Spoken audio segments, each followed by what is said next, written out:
And I'd like to introduce today's speaker. It is Csaba Szaló, an associate professor at the Department of Sociology, Faculty of Social Studies at Masaryk University.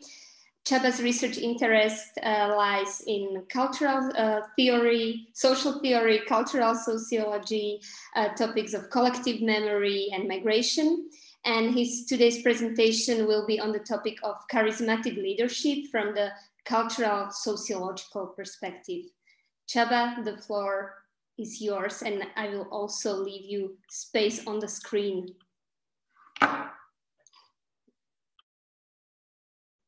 Thank you very much. I will just share my presentation and then, yeah, hopefully just a minute.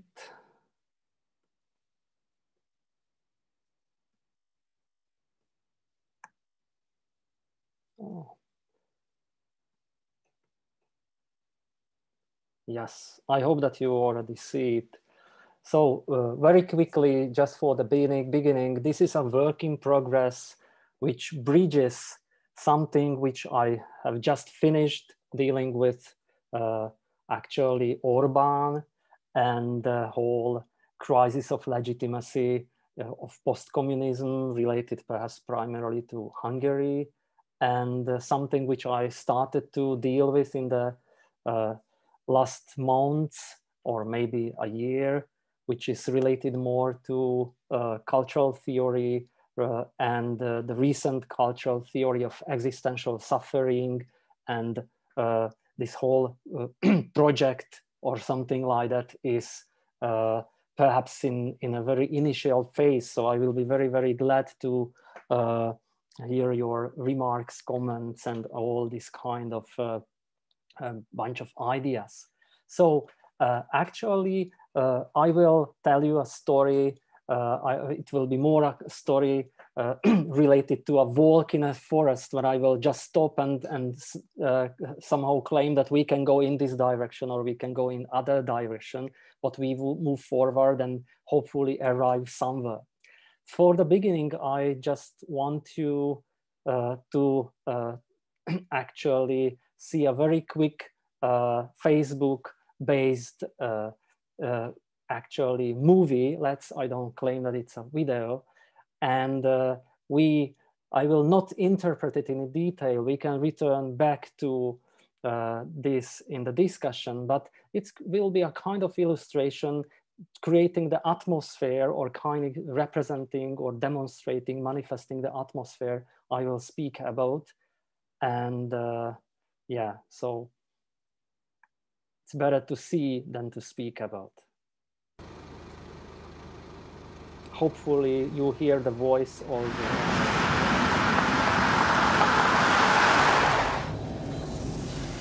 Jó napot! Honnan indulnak a mai teherautók? A vakcinákra? Innen? Innen fognak elvileg. Akkor engedjen be, legyen kedves, jó? Itt adják ki. Jó reggelt, tiszteletem. Tiszteletem, Török Zsolt. Itt adják ki? Hátul adjuk ki. Itt vannak az autók, rendszámok és a csoba megy. Remek. Minden nap reggel 4-kor indulnak? Jó napot kívánok! Jó reggelt kívánok! Jó reggelt, jó napot! Jó reggelt! Somogy, Baranya, Tolna, Nógrád, Heves, Borsod, Győr, Komárom. Hol viszont?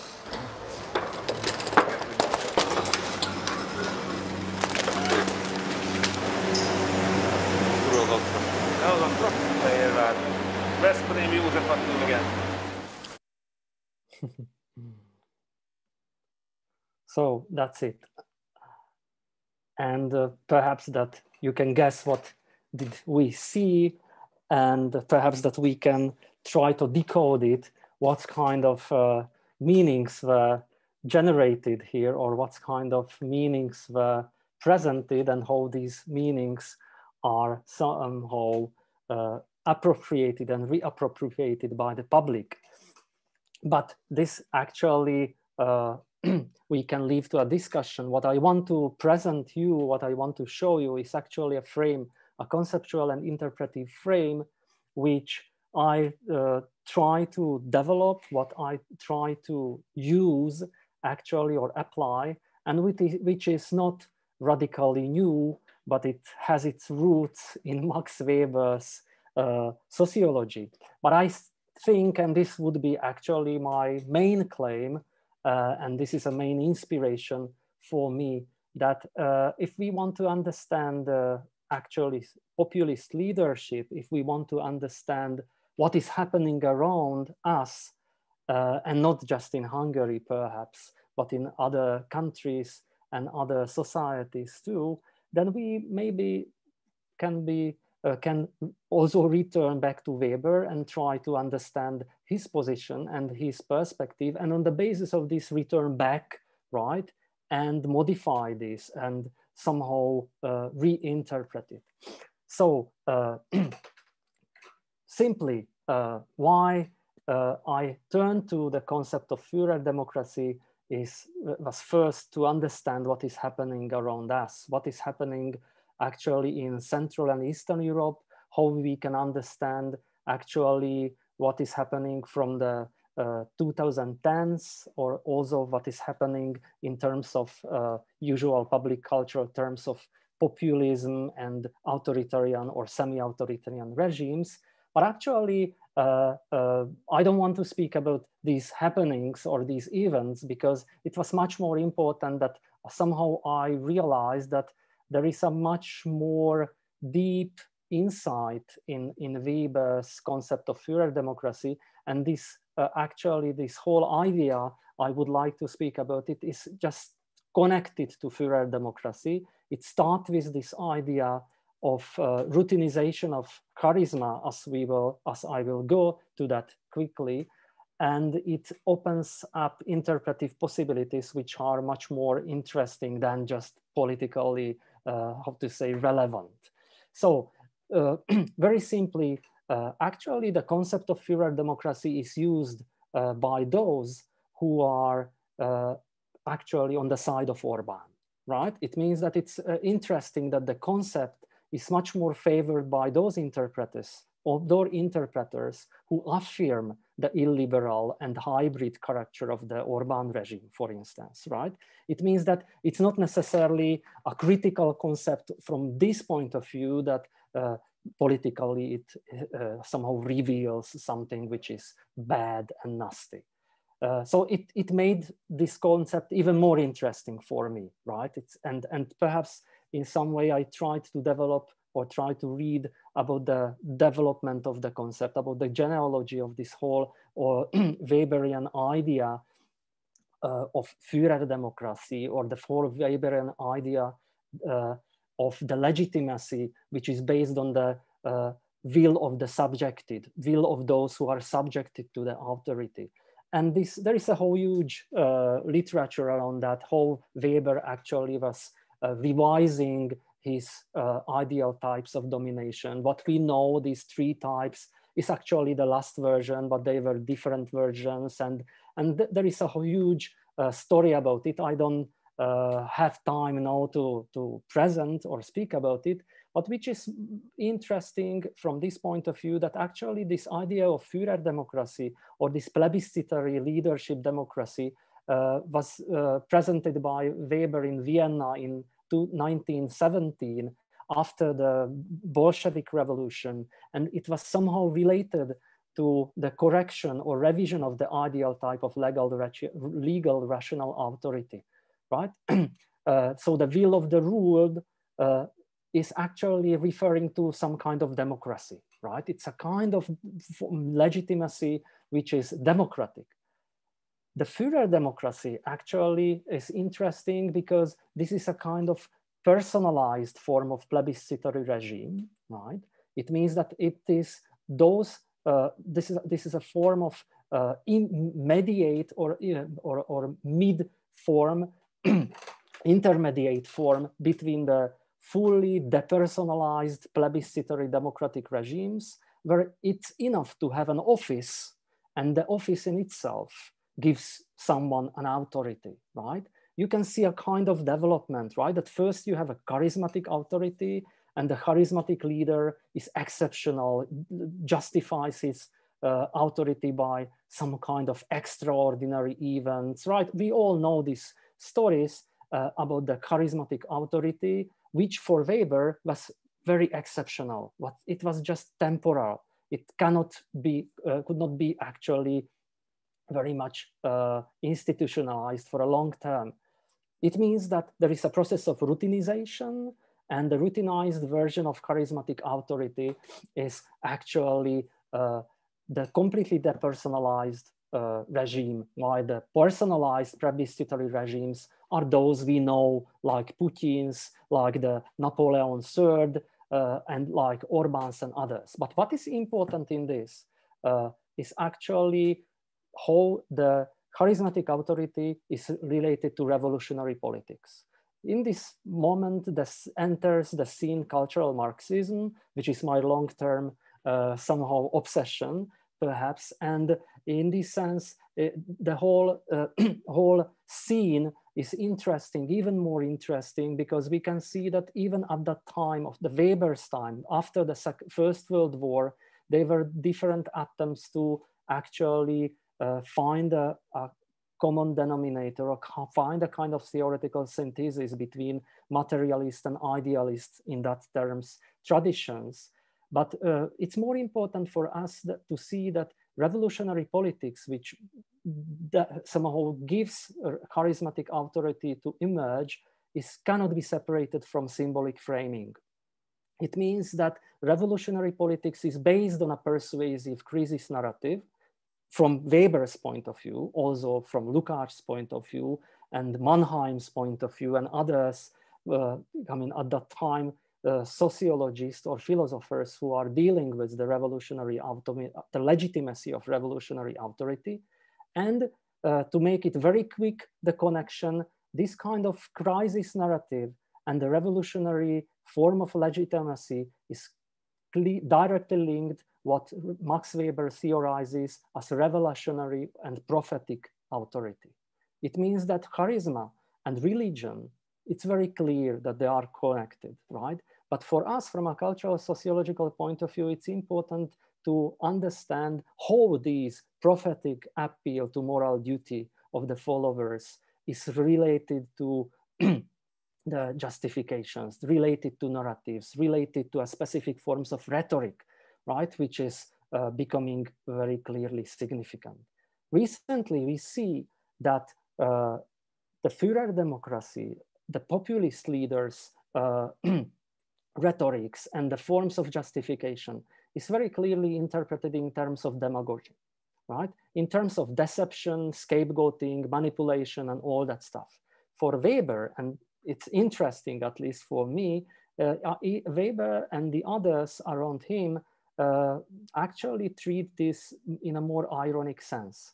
It means that they don't treat demagogy simply as a manipulation, but as a necessary means of gaining the trust of masses in the political struggle, right? It means that this is an important form from the point of view of critique of charisma, because recent discourses and recent forms of cultural theory also actually tend to criticize and tend to reveal and interpret all these charisma-related forms of legitimacy from a point of view, from a perspective of cognitive rationalization.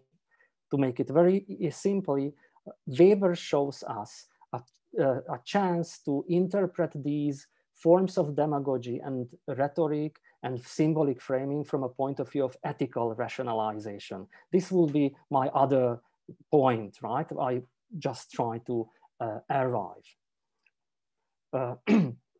So quickly, why it is important for me to use Weber again. Actually, what I'm empirically interested in are recent cultural theories. I mean, all these cultural theories which are in the field of literary studies, cultural studies, different forms of cultural related theories, let's say, right? Which are dealing with justification of suffering.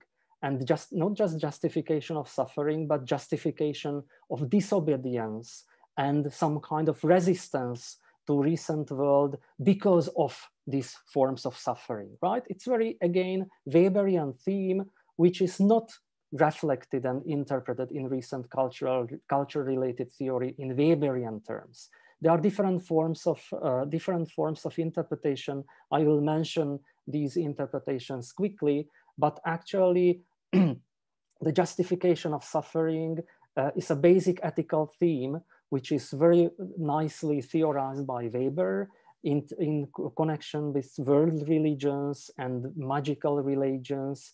But it's important to see that there is also a process of rationalization related to this ethics of suffering.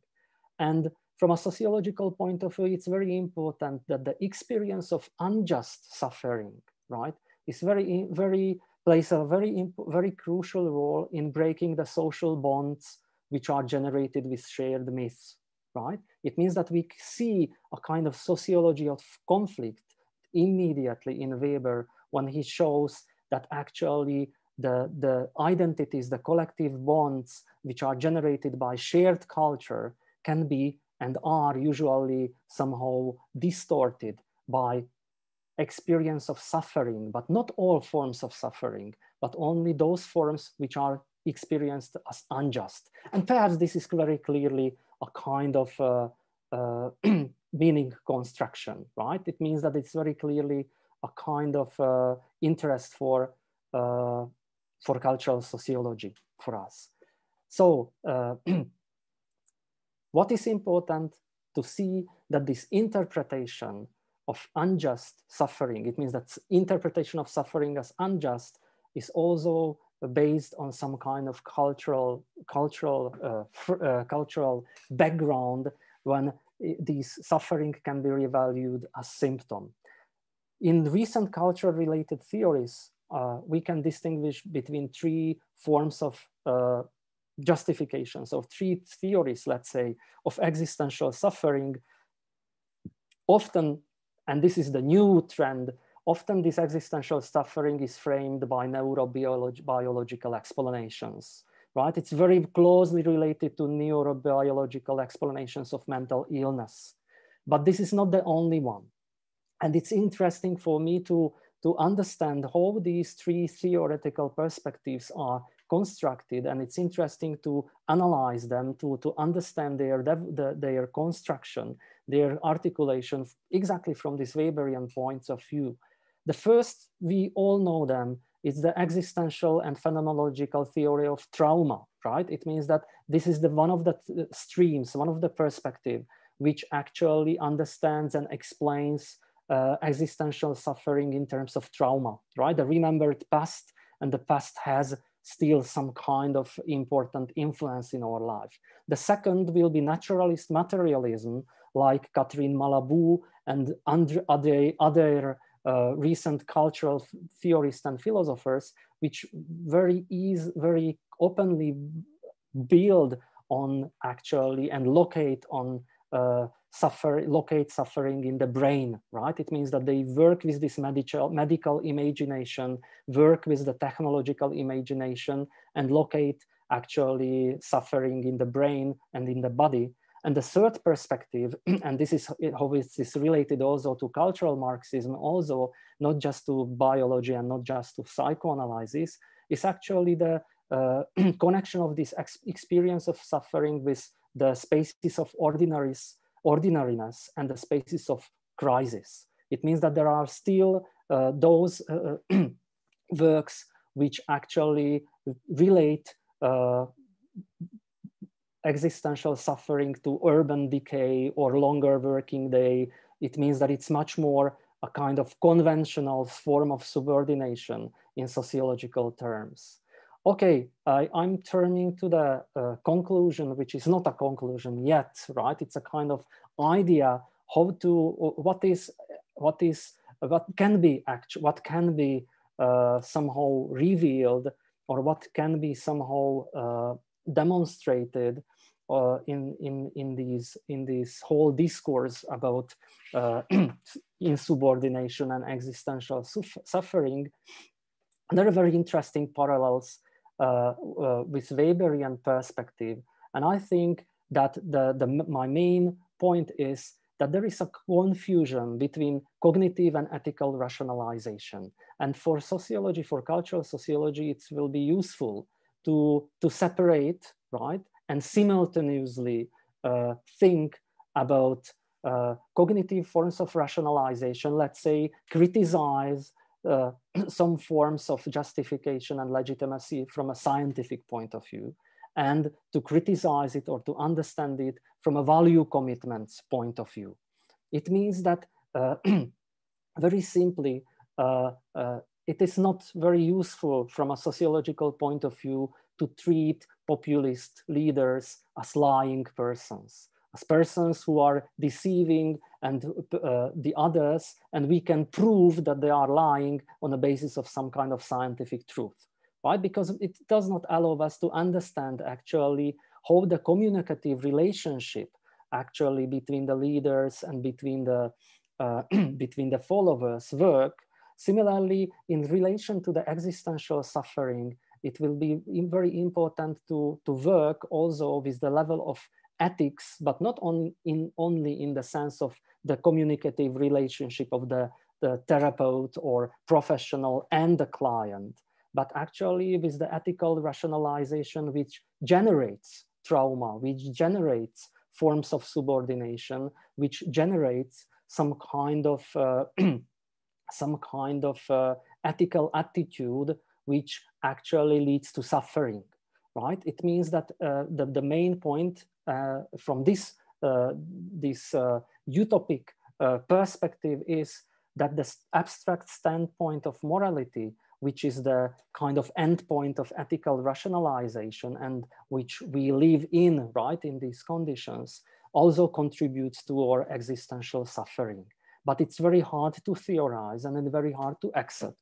But still we can find in recent cultural theory interpretations which actually show us that one of the most important forms of existential suffering in our time is, for instance, so-called cruel optimism. It means that we are believing in utopias which are promised to us, but exactly these utopias and these promises cannot be achieved on the individual, neither in the collective level. It generates much more suffering than some kind of other principles. So I'm just stopping here. I hope that I'm just showing you one more slide with a quotation from Weber, and I hope that you will have comments and questions, and there will be a chance to somehow make clear some of the parts